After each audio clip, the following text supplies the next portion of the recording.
Did I just wake up as a 30-year-old? I swear just last week I was 17. Well, here's to leaving your 20s with a bang. And even though the time seemed to go by so fast, sometimes leaving with the bang doesn't mean doing the most. It can be slow, intentional, and practical. I'm thinking that maybe it's the small, consistent steps that actually change our lives. If I could go back to tell my younger self 10 things before 30, these would be it.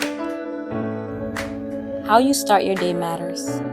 Waking up and starting the day step by step with purpose changes the day, which in turn changes the week, which in turn changes the months, which in turn changes your life. You don't always have to be the smartest person in the room. I used to think that I had all of the answers and that asking for help is a weakness. I still struggle with this some days. Turns out it's the opposite. Trying to be the expert at everything is exhausting and takes you further away from being the expert in what you actually know and love. Let people help you. Let people teach you. Let yourself be malleable.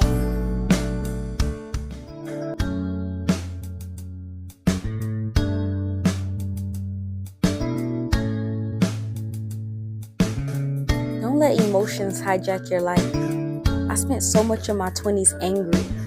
I could throw a mean temper tantrum, but I learned that emotions come and go, and they don't have to run us. Try to focus on the sensations that precede the emotion.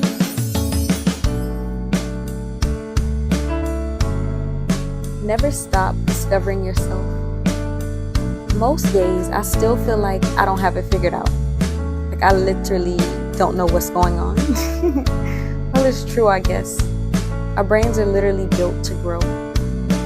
Science shows us that our neural circuits are changing as we continue to learn. My guess is that even in very old age, there's still so much to learn about ourselves. I actually just discovered that I'm still figuring out how to be a woman, this whole woman thing, even at the ripe age of 30. So always remember, wherever you are right now, you are not a finished product.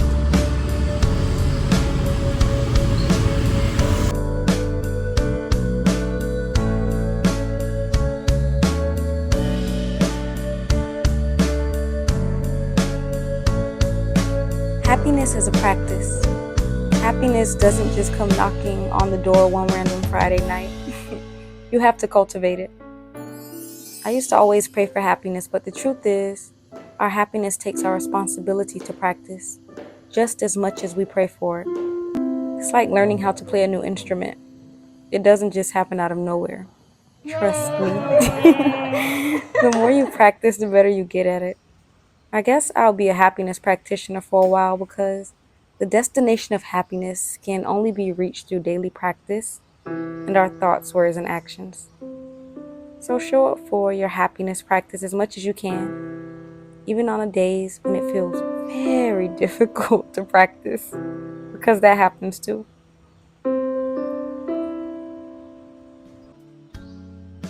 Forgiveness is self-care.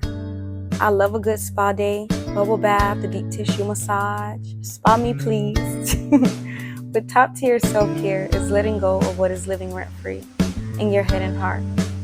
Holding on to resentment affects our entire nervous system, heart, and immune system. And I'm learning that no amount of bubble baths or solo dates can fix that. Forgiveness is a big self-care hack. The days I worked through forgiving the people that had really hurt me and caused me so much pain, I felt lighter each day. I used to think freedom was traveling the world. Today, freedom is not hating anyone. Take care of your mind. I'm not going to lie, I didn't put these in any particular order, but this takes first place. Have you noticed how your mind talks to you all day long? And the things it's saying? I used to let my thoughts run wild. Don't get me wrong, it's still the wild, wild west in this mind. But I'm learning that an untamed mind will drag you through the mud and back. And training the mind is getting your mind to take you where you want to go.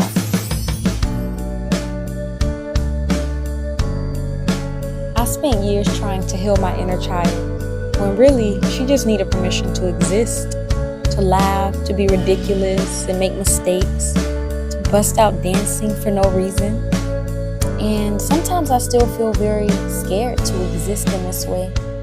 And on these days, I noticed that what I really needed was to play a little more, to perfectly be a little more imperfect. Playing isn't childish, it's what keeps life from feeling like a long to-do list. The moment you stop playing is the moment that life starts feeling like survival. Don't just survive, live.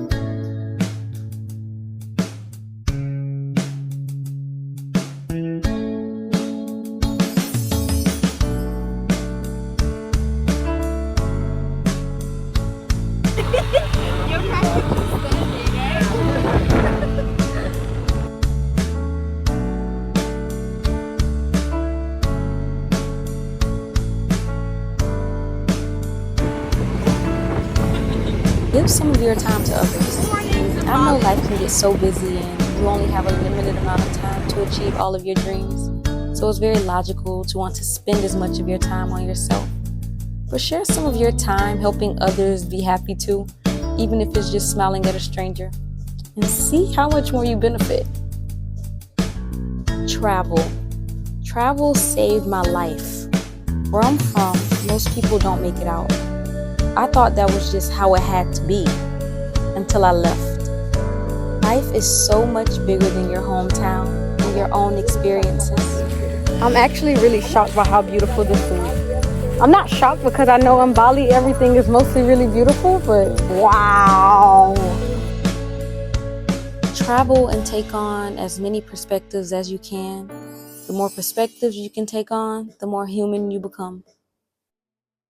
Oops, I guess it's 11 and not 10. How you end your day matters. When you climb into bed each night, try to find something that you're grateful for. Something that maybe changed your life. Something that made your day at least 1% better. And these are the 11 things that I would have said earlier to myself in my 20s and that I'm looking forward to in my 30s. P.S. friend, I made a little something for you, a free self-care starter pack. These are the foundational things that are supporting my own physical, mental, and emotional well-being that I wish I knew a lot sooner because they have really been changing my life. I'm learning that without really understanding these three things, self-care practices are useless. These are simple yet powerful things that you can start using right now. Enjoy and see you next time.